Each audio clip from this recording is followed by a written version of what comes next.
الحمد لله فاتح البركات لمن توجه لجنابه ومجزل الهبات لمن وقف بأعتابه تعرف على عباده بنعمه فعرفوه وأحب أهل مودته فأحبوه غمر ديام وجوده الباب المتعرضين لنفحاته فأمست مخضرة بعشب فضله مزهرة بزهر هباته اللهم صل وسلم على سيدنا محمد مفتاح باب رحمة الله عدد ما في علم الله صلاة وسلاما دائمين بدوام ملك الله وعلى آله وصحبه أما بعد. Para habaib, para alim ulama, para hadirin yang dimuliakan oleh Allah Subhanahu wa taala, saat ini adalah saat-saat yang indah dalam kehidupan kita. Saat-saat yang insya Allah akan menyelamatkan kita di dunia ini sampai di akhirat nanti. Kita berkumpul di lautan salah seorang kekasih Allah Ta'ala yang menghabiskan usia hidupnya untuk mengajak umat mencintai Allah dan mencintai Rasulnya, untuk berkhidmat kepada umat, dan tidak diragukan lagi saat ini guyuran rahmat Allah menaungi kita semuanya. Malaikat rahmat sedang berada di antara kita semuanya, dan saat ini Allah sedang membanggakan kita di hadapan para malaikatnya. Insya Allah saat ini Nabi Muhammad SAW tersenyum bahagia menyaksikan kita semuanya, menyaksikan kita berkumpul di tempat ini untuk bersama-sama, untuk bersaudara, untuk bersatu di bawah barisan Al-Imam Al-Habib Ali bin Muhammad Al-Habsyi. Oleh karena itu, tepatlah kiranya di waktu yang berbahagia ini, mari kita semuanya buka hati kita untuk mendengarkan bagaimana sekelumit dari kisah hidup perjalanan seorang imam yang besar ini, Al-Habib Ali bin Muhammad Al-Habsyi. Habib Ali bin Muhammad Al-Habsyi lahir dari pasangan yang saleh dan salihah. Ayah beliau Al-Habib Muhammad bin Husain Al-Habsyi adalah seseorang yang membaktikan usianya untuk berkhidmat kepada umat Nabi Muhammad. Sedangkan ibu beliau Hababah Alawiyah, seorang wanita terpelajar, wanita yang terdidik, wanita yang dibimbing oleh seorang kekasih Allah, Al-Habib Ahmad bin Umar bin Smith. Anda tahu niat pernikahan keduanya adalah bukan niat menikah untuk bersenang-senang, adalah bukan niat menikah untuk sekedar punya keturunan, namun niat menikah untuk menjadi pelayan agamanya Allah Ta'ala. Sehingga dari pernikahan ini dilahirkan di kota Qasam. Qasam bukan kota yang besar, Qasam itu desa, tempat yang sederhana, tempat yang saat ini aja apabila kita melaluinya bukan tempat yang ramai dengan penduduk. Namun disitulah pernah tinggal seorang kekasih Allah Ta'ala yang bernama Sayyidina Ali bin Alwi Khalid Qasam. Di tempat yang sederhana itu tersimpan mutiara seorang kekasih Allah yang apabila sholat ketika tasyahud mengatakan assalamu alayka ayuhan nabi wa rahmatullahi wa barakatuh, maka mendengar jawaban langsung dari Nabi Muhammad, wa alaikasalam ya Syekh. Dengar langsung jawaban dari Nabi Muhammad. Bahkan apabila beliau membaca dan beliau enggak dengar jawaban dari Nabi, beliau akan ulang lagi, assalamu alayka ayuhan nabi wa rahmatullahi wa barakatuh. Ulang lagi sampai beliau mendengarkan jawaban langsung dari Rasulullah sallallahu alaihi wasallam. Hal ini bukan hal yang heran. Memang termaktub dalam hadis Nabi akan menjawab salam setiap umatnya, dan beliau dan semua yang menjadi makmumnya adalah orang yang mendapatkan khususiyah, bukan hanya mendengarkan salam, bukan hanya dijawab salamnya sama Nabi, tapi juga mendengarkan salam jawaban dari Nabi Muhammad SAW. Di tempat itu, di kota Qasam, di desa seperti itu, kenapa ibunya Habib Ali berada di sana saat itu? Karena berdakwah di jalan Allah Ta'ala di saat itu. Di tempat itu lahirlah Habib Ali bin Muhammad bin Husain Al-Habsyi. Ketika lahir Habib Ali, ayahnya nggak ada di sampingnya. Ayah beliau di mana? Ayah beliau sedang di hadapan gurunya Habib Abdullah bin Husain bin Tahir. Seketika ibunya langsung mengirimkan utusan, dan utusan itu sampai ketika ada di satu majlis. Begitu mendengar kabar Habib Muhammad memiliki putra, maka semua yang ada di majlis itu berbahagia. Dan lalu Habib Abdullah bin Husain bin Thahir lalu mengatakan, namakanlah anak tersebut Ali, karena aku berharap anak tersebut mewarisi kewalian daripada Sayyidina Ali bin Alwi Khalid Qasam. Hadirin yang dimuliakan Allah Ta'ala, beginilah memberikan nama anak dengan niatan mendapatkan berkah dari orang-orang yang soleh. Beginilah memberikan nama anak, bukan sekedar keren, bukan sekedar bagus, bukan sekedar alasan-alasan yang lainnya, tapi memberikan nama anak adalah dengan harapan mendapatkan keberkahan dari orang-orang yang soleh. Al-Habib Ali tinggal ada di Qasam bersama dengan ibunya, dan beliau itu dari kecil dididik oleh ibunya dengan pendidikan yang luar biasa. Beliau belajar, beliau menghatamkan Al-Quran, bahkan dari kecil sudah nampak tanda keistimewaan Al-Habib Ali bin Muhammad Al-Habsyi. Beliau apabila waktu salat maghrib dan isya, beliau salat di Masjid Jami' Qasam ketika itu. Maka suatu hari beliau salat di sana maghrib, di sana isya di sana. Jadi kita bisa bayangkan pendidikan yang terbaik ketika itu berada di lingkungan yang juga baik. Tinggalnya hidupnya ada di masjid, bagaimana enggak mau jadi orang yang soleh? Tinggalnya ada di masjid.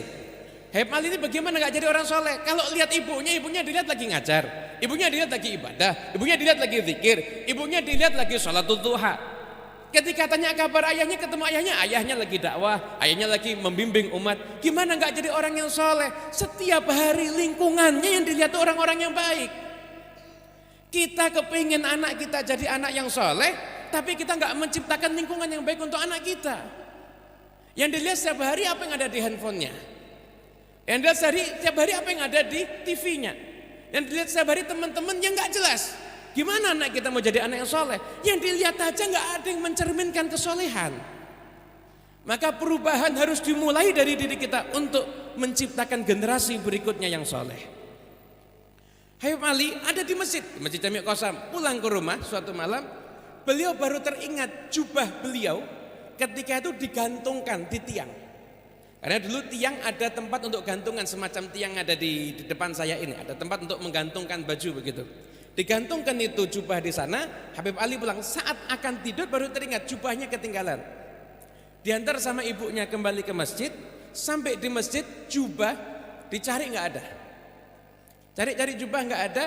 Ternyata dari balik tiang muncul sesosok penuh dengan cahaya, kemudian mengatakan, wahai Ali, jubahnya saya simpankan untukmu, ambillah jubah ini.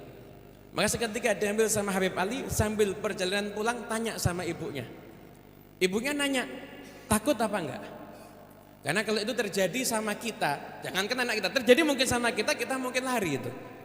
Terjadi sama Habib Ali, ditanya, takut enggak? Kata Habib Ali, enggak takut. Kata ibunya, semoga Allah menguatkan hatimu, semoga Allah memantapkan hatimu. Habib Ali tinggal di Qasam. Di usia beliau yang masih kecil, ayah beliau Al-Habib Muhammad bin Husain Al-Habsyi mendapatkan tugas untuk berdakwah ada di Mekah. Jadi gurunya Al-Habib Abdullah bin Husain bin Thahir. Mungkin ada yang bertanya-tanya, kenapa kok Mekah itu sudah istimewa? Kenapa kok dakwahnya di sana? Karena waktu itu banyak jamaah haji yang datang, pulang mengatakan sama Habib Abdullah bin Husain bin Thahir, di Mekah makmur, di haram banyak halaqah, tapi ke pelosok-pelosok banyak orang awam di sana. Banyak orang awam sana. Ketika itu banyak ulama yang gak fokus sampai ke pelosok-pelosok di zaman itu. Maka mendengar itu, langsung Habib Abdullah bin Husain bin Thahir mengutus murid kesayangannya Al-Habib Muhammad bin Husain Al-Habsyi untuk pergi ke Mekah, dan beliau mengatakan jangan hanya dakwah di sekitar haram, namun pergilah sampai ke pelosok-pelosok, sampai ke kampung-kampung untuk menyiarkan agamanya Allah Ta'ala ini, untuk membimbing umat ke jalan yang diridhai oleh Allah Ta'ala. Habib Abdullah bin Husain bin Thahir mengerti muridnya yang satu ini, Habib Muhammad bin Husain, adalah orang yang sukses di dalam dakwahnya. Berbagai macam cara ditempuh oleh Habib Muhammad bin Husain agar dakwah bisa tersampaikan kepada umat. Bahkan terkadang beliau datang kepada para pekerja, para petani beliau bawa muridnya, para petani disuruh belajar wudhu, belajar yang wajib-wajib, yang fardu ain yang harus diketahui. Belajar yang wajib-wajib, muridnya menggantikan tugasnya di sawah. Muridnya mengganti tugasnya di sawah, ini petani belajar sampai selesai, tuntas, sholat ngerti, wudhu ngerti, ditinggal ke tempat lain. Terus seperti itu dakwahnya Habib Muhammad bin Husain al-Habsyi. Maka Habib Abdullah untuk dakwah di Mekah mengutus muridnya yang paling istimewa Habib Muhammad bin Husain al-Habsyi untuk ke sana. Dan Habib Muhammad bin Husain al-Habsyi di sana di Mekah menjadi mufti Haramain selama 11 tahun di masa itu. Habib Ali dalam syair yang mengatakan, famin walidi muftil hijazi Muhammadin talaqqaitu rusdi fi suduri wa iradi. Dari ayahku mufti Hijaz Habib Muhammad, aku mendapatkan petunjuk untuk aku menyampaikan dakwah di jalan Allah Ta'ala. Imamun jalilun qaddasallahu sirrahu lahu da'watul uzma binushin wa irsyadi. Seorang imam yang agung, semoga Allah Ta'ala mensucikan sirnya. Seorang imam yang punya gerakan dakwah yang agung, mengajak umat ke jalan yang diridhoi Allah Ta'ala dengan jalan yang lemah lembut. Bihi qad hadal maula minal khalqi ummatan qadir takabat fil jahli khittata ibadi. Lewat beliau Habib Muhammad, Allah Ta'ala memberikan petunjuk kepada banyak umat yang sudah jauh jalannya dari Allah Ta'ala, dikembalikan jalan Allah Ta'ala berkat Habib Muhammad bin Husain al-Habsyi. Da'aha bilutfin fastajabat linusahi bisidqin wa ammat hadiral qaumi wal badi. Beliau berdakwah dengan penuh kelembutan, maka dakwah beliau diterima dan beliau meratakan dakwahnya kepada hadirul qaum yang ada di kota wal badi, sampai yang ada di pedesaan, yang ada di pelosok-pelosok, yang enggak tersentuh sekalipun didatangi oleh Habib Muhammad bin Husain al-Habsyi untuk beliau menyampaikan dakwah risalah sebagai penerus Nabi Muhammad SAW. Ayahnya pergi ke Mekah, Habib Ali tinggal di Qasam. Ketika ayahnya di Mekah, maka ayahnya mendapatkan kabar dari Al-Habib Umar bin Hasan al-Haddad bahwasanya Habib Ali di Qasam itu setelahnya udah pindah, karena semua yang ada di Qasam ilmunya sudah diambil sama Habib Ali. Di usia kecil yang belum ada 10 tahun di saat itu, Habib Ali sudah dikenal anak yang paling cemerlang keilmuannya. Maka diperintahkan untuk pindah ke kota agar berguru dengan para ulama yang ada di sana. Sehingga akhirnya dalam perintah kemudian nggak langsung ditaati, nggak langsung dipenuhi perintah itu, musyawarah dulu dengan guru beliau Habib Abdullah bin Husain bin Tahir. Perjalanan dari Qasam ke Masileh, berjumpa dengan Habib Abdullah bin Husain bin Tahir, kemudian mendapatkan doa, mendapatkan ijazah dan sebagainya. Barulah Habib Ali kemudian tinggal ada di Sewun dan belajar dengan para ulama yang ketika itu ada di Sewun. Di antara guru-guru Habib Ali yang ada di Sewun adalah Habib Muhsin bin Alawi As-Segaf. Habib Muhsin bin Alawi As-Segaf dari sejak Habib Ali kecil sudah melihat bahwa anak ini punya keistimewaan. Setiap Habib Ali lewat, beliau berjumpa dengan Habib Ali, maka beliau selalu membacakan firman Allah Ta'ala, wa nuridu annamunna 'alal ladzina stud'ifu fil ardi wa naj'alahum a'immatan wa naj'alahumul warithin. Allah Ta'ala berfirman di surat Al-Qisas ayat yang kelima, dan kami hendak memberi karunia kepada orang-orang yang tertindas di muka bumi, kami akan jadikan mereka pemimpin dan kami akan menjadikan mereka sebagai pewaris. Habib Muhsin bin Alawi As-Segaf di usia Habib Ali yang masih dini sudah menangkap bahwa anak ini akan menjadi pemimpin, bukan pemimpin daerah, bukan hanya pemimpin di dalam pangkat, namun pemimpin para aulia yang ada di zamannya di saat itu. Kemudian Habib Ali tinggal ada di kota Sewun, beliau belajar dan beliau berkhidmat dengan para ulama yang ada di sana sampai akhirnya beliau mengalami satu peristiwa yang luar biasa. Peristiwa yang bagi saya termasuk salah satu peristiwa penting yang terjadi dalam kehidupannya Habib Ali bin Muhammad al-Habsyi. Peristiwa apakah itu? Peristiwa itu adalah Habib Ali di Sewun sudah punya kebiasaan dari sejak beliau itu kecil gemar untuk menyambut tamu. Nah, suatu hari yang datang ke Sewun itu banyak tamu dan Habib Ali mati-mati tuh mau nyambut tamu, dan ketika itu beliau ngundang para ulama. Setiap ada ulama ke Sewun, Habib Ali pasti pengen ngundang untuk makan di rumah beliau. Dan saat itu beliau miskin, nggak punya apa-apa. Tapi akan memaksakan diri, pokoknya penting bisa nyambut tamu, apalagi tamunya para ulama. Maka di saat itu kedatangan tamu seorang yang mulia, Al-Habib Idrus bin Umar Al-Habsyi, dan para ulama, para pembesar, para aulia datang ke rumah Habib Ali. Kemudian di rumah beliau di saat itu dijamu makan, dan di tengah-tengah berlangsung ramah tamah silaturahmi yang berlangsung dengan hangat tersebut, keluarlah ibunya Al-Habib Ali bin Muhammad Al-Habsyi secara spontan, tanpa permintaan, tanpa disuruh. Maka ibu beliau mengatakan, wahai hadirin sekalian, kujadikan kalian semuanya saksi di hadapan Allah nanti. Sesungguhnya aku meridhoi anakku Ali. Saksikanlah, aku ridho kepada anakku Ali. Ali enggak pernah menyakiti aku, enggak pernah melanggar perintahku, enggak pernah berbuat hal yang menyusahkan diriku. Maka ketika itu Habib Ali kemudian bersyukur dan mengatakan, wahai para hadirin, saksikanlah, kalian semua menjadi saksi atas keridhaan ibuku ini, dan jadikan ini saksi sampai nanti di hadapan Allah Ta'ala. Peristiwa yang luar biasa, seorang anak yang ibunya bersaksi bahwasanya ibunya ridho kepada dirinya. Hadirin yang dimuliakan Allah Ta'ala, keridhaan Allah itu ada pada keridhaan orang tua. Tanyakan kepada diri kita masing-masing, sudahkah kita mendapatkan keridhaannya orang tua kita semuanya? Sudahkah kita berusaha, berikhtiar untuk mendapatkan keridhaannya orang tua kita semuanya? Semoga yang orang tuanya masih hidup tidak diwafatkan orang tuanya sebelum meridhoi anak-anaknya semuanya, insyaallah. Amin ya rabbal alamin. Dan semoga yang orang tuanya telah tiada, semoga dijadikan anak yang sekalipun orang tuanya telah tiada tetap bisa menjadi anak yang dicatat sebagai anak yang berbakti di sisi Allah Subhanahu wa taala. Bimbingan daripada Habibah Alawiyah membimbing Habib Ali, luar biasa. Habib Ali menjadi seorang pemuda yang terkenal dengan keilmuannya, dan di usianya yang ke-17 tahun Habib Ali diminta oleh ayahnya untuk pergi ke Mekah. Ayahnya sudah merindukan beliau. Dari kecil mungkin hampir gak ada waktu istimewa antara Habib Ali dengan ayahnya, karena ayahnya sibuk berdakwah. Dan jangan dikira sibuk dakwahnya Habib Muhammad itu berarti menelantarkan Habib Ali, enggak. Justru kesibukan dakwah Habib Muhammad adalah pendidikan untuk Habib Ali bin Muhammad Al-Habsyi. Karena guru beliau ketika itu mengatakan, Muhammad bin Husain berdakwah dengan luar biasa, Allah Ta'ala akan menjadikan beliau senang dengan keturunan-keturunannya, dan banyak dari keturunannya yang akan menjadi seorang ulama.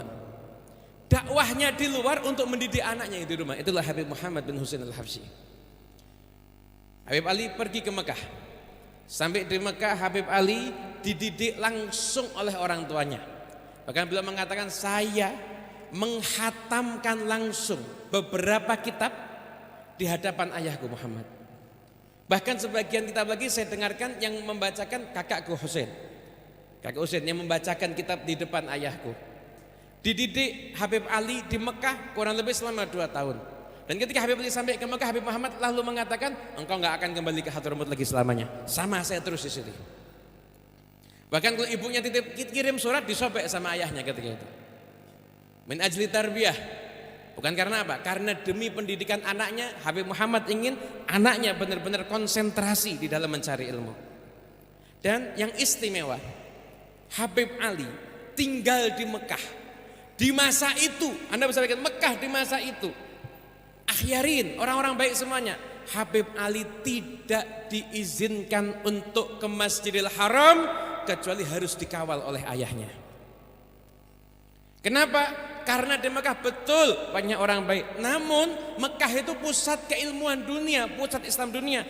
Berbagai macam aliran, berbagai macam madhab, berbagai macam guru, berbagai macam pemikiran itu kumpul di sana semuanya. Habib Muhammad tidak mau Habib Ali ketika di perjalanannya ke Masjidil Haram tertarik atau mengikuti orang yang beda dengan datuk-datuknya. Enggak mau Habib Muhammad bin Husain. Habib Muhammad menjalankan ini bukan tanpa alasan. Thariqah Alawiyah, adalah thariqah keluarga. Anak mewarisi thariqah ini dari ayahnya, dari datuknya, terus sampai kepada Nabi Muhammad SAW. Thariqah keluarga dari ayah ke datuk, abun yatalaqqa an abihi wa hakadha terus. Ayah dapat dari ayah, terus seperti ini thariqah keluarga. Kenapa kok dijaga agar tetap mengikuti thariqah ini? Karena apabila seorang anak cucu Nabi mengikuti thariqah alawiyah ini, berkahnya berlipat-lipat. Berkah yang pertama, mengikuti guru yang bisa menyampaikan kepada Allah Ta'ala.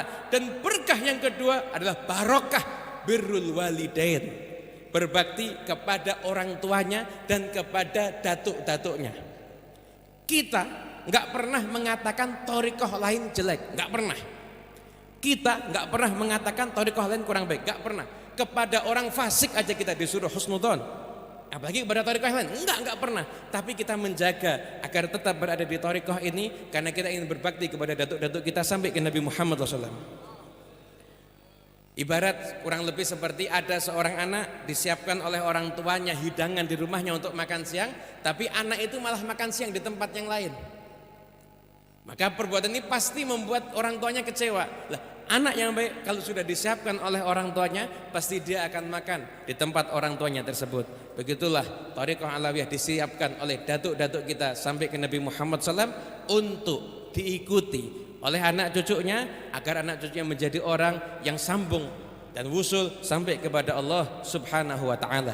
Dan ketika kita menyampaikan tentang thariqah alawiyah bukan thariqah eksklusif. Bukan hanya yang bernasab alawi yang bisa mengikuti thariqah alawiyah. Anda yang telah hadir di acara haul ini, Anda yang biasa membaca Ratibul Haddad, membaca maulid, mengikuti jalan daripada para habaib, maka Anda telah mengikuti thariqah alawiyah. Bersama-sama kita semuanya dibimbing sampai nanti akan sambung kepada Allah Ta'ala, mendapatkan ridha Allah Ta'ala dan masuk surga bersama dengan junjungan kita Nabi besar Muhammad SAW. Habib Ali Habib Muhammad mendidik langsung Habib Ali, dididik anaknya, kemudian setelah itu diberikan anak tersebut kebaikan, ajarkan anak tersebut ilmu, sampai akhirnya singkat cerita Habib Ali harus kembali ke Hadramut karena beliau menemani ipar beliau Habib Alwi As-Segaf. Alwi As-Segaf adalah penulis kitab Tarsyikhul Mustafidin, syarah dari Fathul Mu'in. Itu adalah iparnya Habib Ali bin Muhammad Al-Habsyi. Jadi Habib Muhammad bin Husain itu mendidik dan melahirkan orang-orang yang mulia. Dari tangan Habib Muhammad bin Husain lahirlah Sahibul Hal Habib Ali yang kita bacakan manaqibnya di saat ini. Lahirlah pula Habib Husain bin Muhammad bin Husain Al-Habsyi yang menjadi mufti menggantikan ayahnya di Mekah. Habib Husain bin Muhammad bin Husain Al-Habsyi adalah guru dari Kiai Haji Hashim Asy'ari dan Syekhana Khalil Al-Bangkalani, tertulis di kitab Tasniful Asma. Begitu juga guru dari Syekh Mahfud At-Tarmasi, tertulis di situ bahwasanya beliau Syekh Mahfud At-Tarmasi, Kiai Haji Hashim Asy'ari, kemudian Syekhana Khalil Al-Bangkalani, mereka semuanya berguru kepada Habib Husain bin Muhammad bin Husain Al-Habsyi. Dan kedekatan ini enggak hilang, terus tetap ada. Di zaman Kiai Haji Hashim Asy'ari, beliau pernah mampir ke masjid ini. Kiai Hashim Asy'ari dari Jombang mau pergi ke Tegal, beliau mampir ke Masjid Riyadh, mau menyambung hubungan dengan Habib Alwi.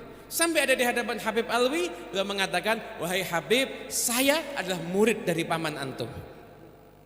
Dan terus kedekatan ini sampai diwariskan kepada Al-Habib Anis. Habib Anis menjalin kedekatan dengan para kiai yang ada di sekitar Solo ini, dengan Kiai Ahmad Umar Abdul Manan, dengan Kiai Ahmad Mustafa, dengan Kiai Muhammad Mubarid, dengan Kiai Rahmat yang lainnya. Anda tahu dulu ada Kiai Rahmat itu sering menghadiri rohasi yang ada di Masjid Riyadh.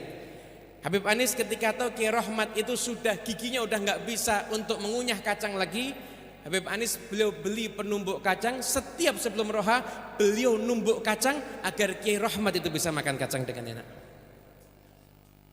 Agar akhlak ini diwariskan, kedekatan ini nggak hilang terus sampai sekarang. Bahkan di Haul Solo dulu juga diisi oleh para kiai. Di Pasuruan ada Kiai Abdul Hamid, ada Kiai Ahmad Jufri, ada Kiai Ahmad dari Pacar Keling, dan semuanya kedekatan itu tetap berlangsung, sama-sama berjalan satu shaf, satu barisan yang erat, dibimbing oleh Imamul A'zam Habibuna Muhammad sallallahu alaihi wasallam.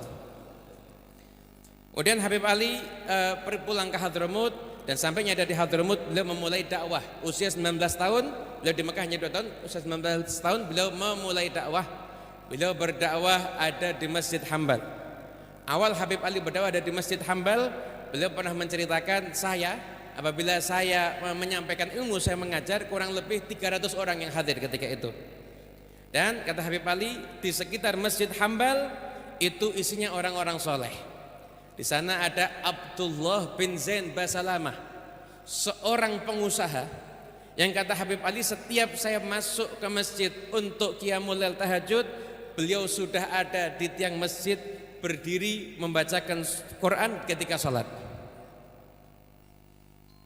Ada juga Syekh Muhammad Al-Khatib, ada di samping Habib Ali. Ada pula Ahmad bin Ali Makarim. Itu orang-orang yang ada di dekat Habib Ali ketika beliau awal mengajar ada di Masjid Hambal. Terus sampai akhirnya Habib Ali membangun rubat, membangun pondok pesantren yang pertama di Hadramut ketika itu. Habib Ali ketika mau membangun pondok pesantren, dalam kitab Jawahirul Anfas dikisahkan, beliau nggak punya apa-apa. Tapi beliau siap capek. Beliau siap bangun pondok pesantren, tujuannya untuk apa? Tujuannya adalah untuk khidmat kepada agama Islam ini dan kepada syariatnya Nabi Muhammad SAW. Bukan yang lain, tujuannya untuk khidmat. Habib Ali dia bangun pondok pesantren dengan harta yang dia punya, beliau mulai untuk bangun pondok pesantren, dan Allah Ta'ala menggerakkan seorang yang soleh. Kemudian pondok pesantren tersebut dibangun berkat bantuan dari sebagian orang-orang yang soleh yang ingin ikut andil di dalam dakwanya Habib Ali. Kemudian beliau membangun Masjid Riyadh.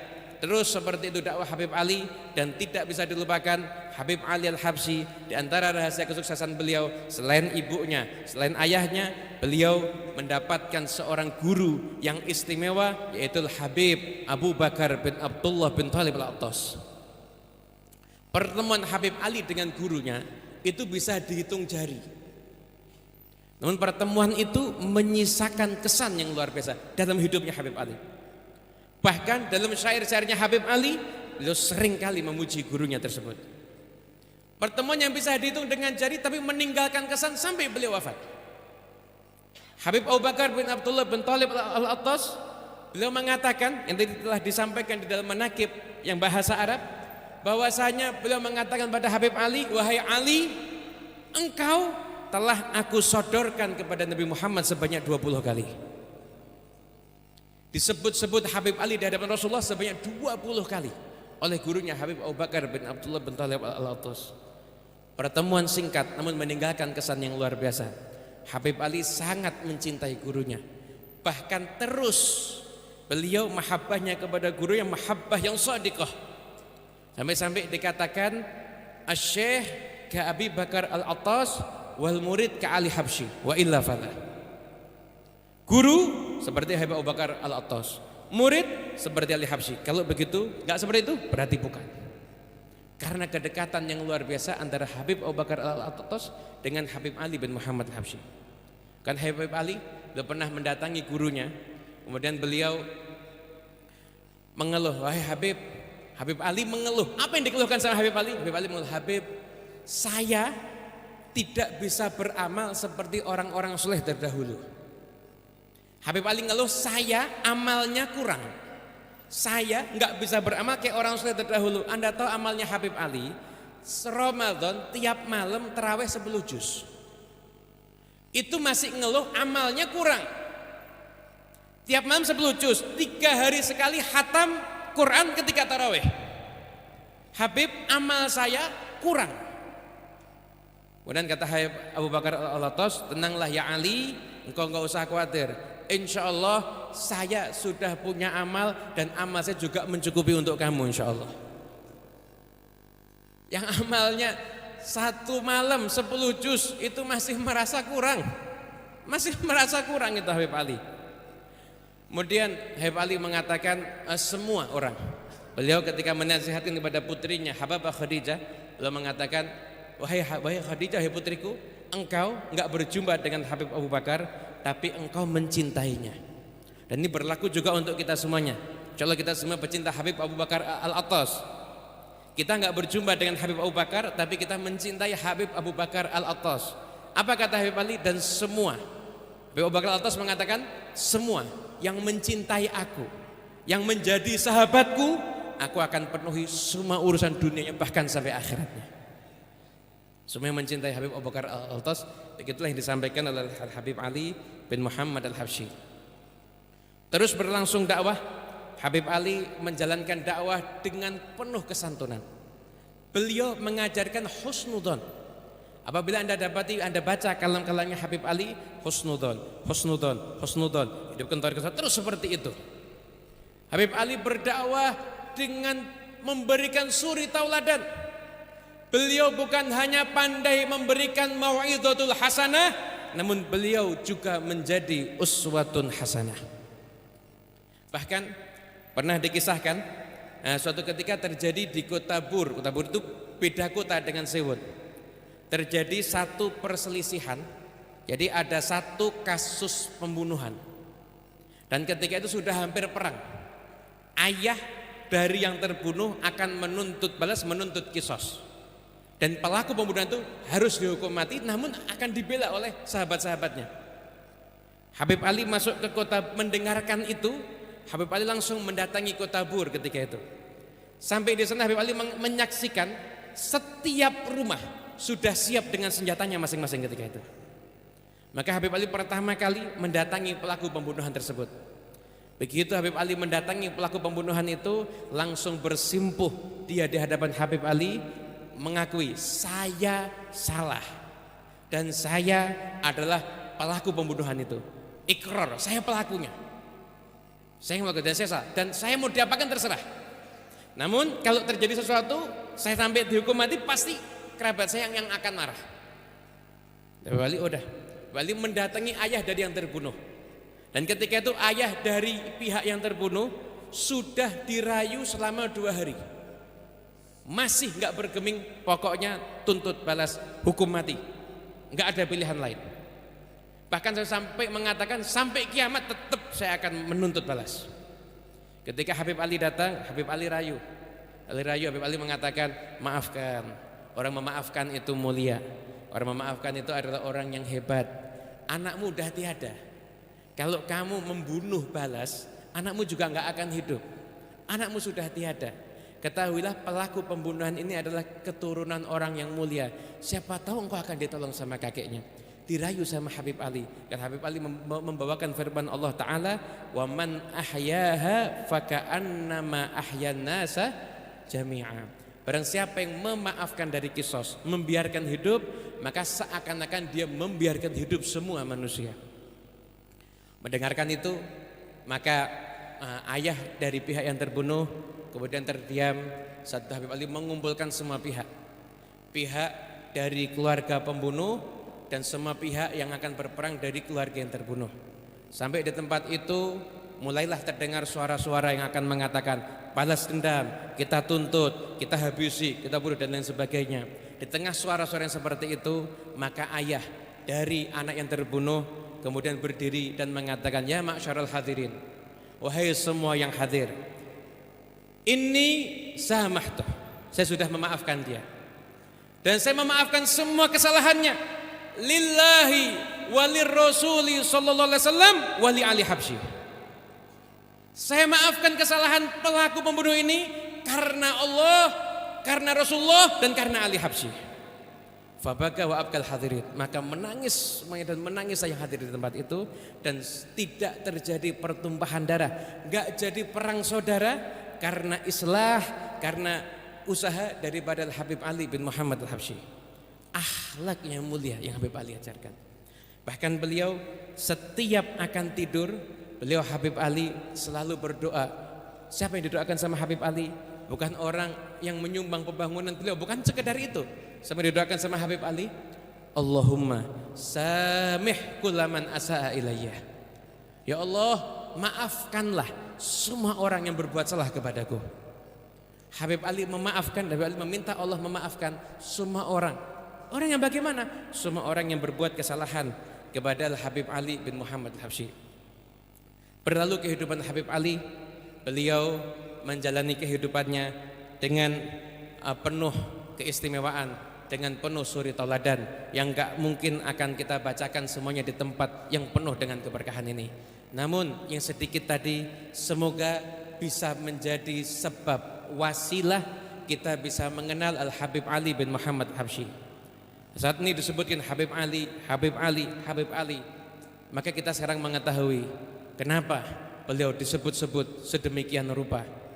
Beliau Habib Ali wafat pada hari Minggu di waktu zuhur, Yaumul Ahad, di waktu zuhur, di tanggal yang seperti ini, di bulan yang seperti ini, tahun 1333 Hijriah.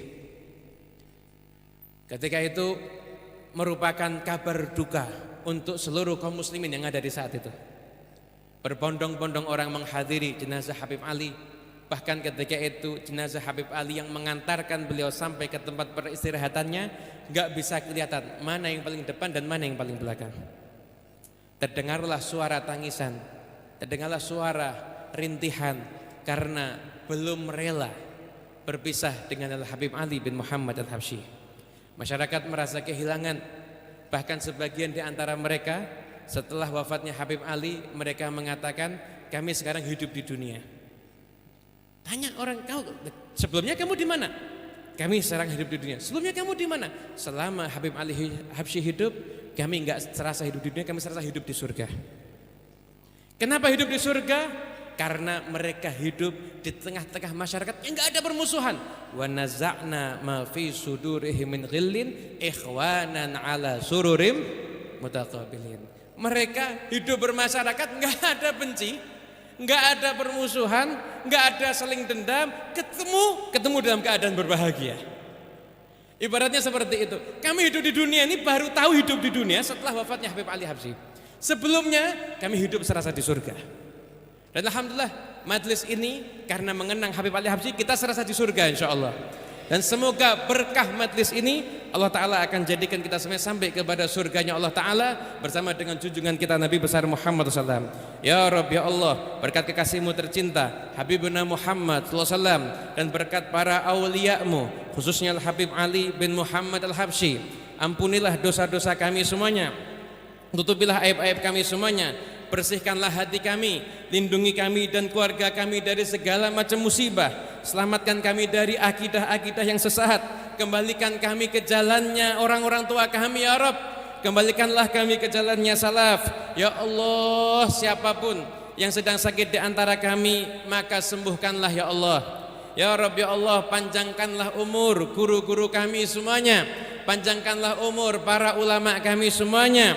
Kami betul-betul mengenang di saat terakhir hal yang semacam ini masih bersama kami Habib Tahir bin Abdullah Al-Kaf wal Habib Umar bin Abu Bakar Al-Muhdhar, dan mereka telah mendahului kami. Ya Rabb ya Allah, jadikan kubur mereka taman daripada taman surga, dan yang masih ada di antara kami jagalah ya Rabb, berikanlah kepada mereka panjang umur, berikanlah kepada mereka kesehatan, berikanlah kepada mereka kemudahan agar mereka dapat membimbing kami ke jalan yang diridhai oleh Allah Subhanahu wa taala. Ya Rabb ya Allah, apabila Engkau mengambil para ulama kami saat ini, sungguh kami seperti anak yatim ya Rabb. Kami enggak ada yang membimbing, kami enggak ada yang mengarahkan, maka panjangkanlah usia mereka semuanya.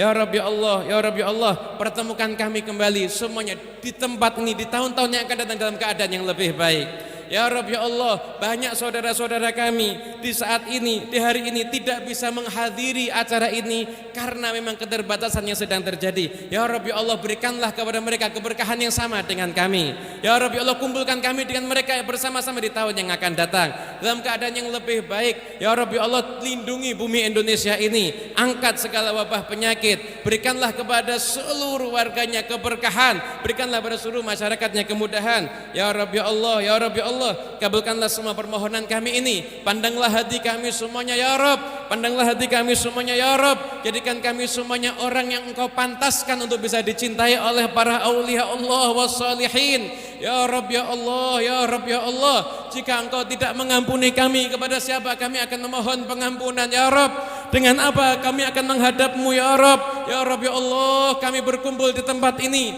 mengharapkan keberkahan dari kekasih-Mu, mengharapkan keberkahan dari makhluk yang Engkau cintai, maka keberkahan Allah jadikan kami semua Engkau cintai ya Rabb. Jadikanlah kami semua Engkau cintai ya Rabb. Panjangkan usia kami dalam ketaatan dan husnul khatimah, dan jadikan kami semuanya orang-orang yang selalu bisa membahagiakan dan berbahagia Nabi Muhammad SAW karena kami semuanya ya Rabb. Jadikan kami selalu berkumpul dengan Rasulullah SAW di dunia ini. Jangan putuskan kami dengan Nabi Muhammad di dunia ini sampai di akhirat nanti. Jadikan kami semuanya menempati kedudukan yang tinggi di surga bersama dengan junjungan kita Nabi besar Muhammad sallallahu alaihi wasallam. Abi fanfa'na bi barakatihim wa dinal husna bi hurmatihim wa amitna fi tariqatihim wa mu'afatin minal fitani. Rabbi faj'al mustama'na ghayatu husnul khitami wa atina ma qad sa'alna min atayakal jisami wa akrimil arwaha minna bilika khairil anami wa blighil muhtara anna min salatin wa salamin alhamdulillahi rabbil alamin.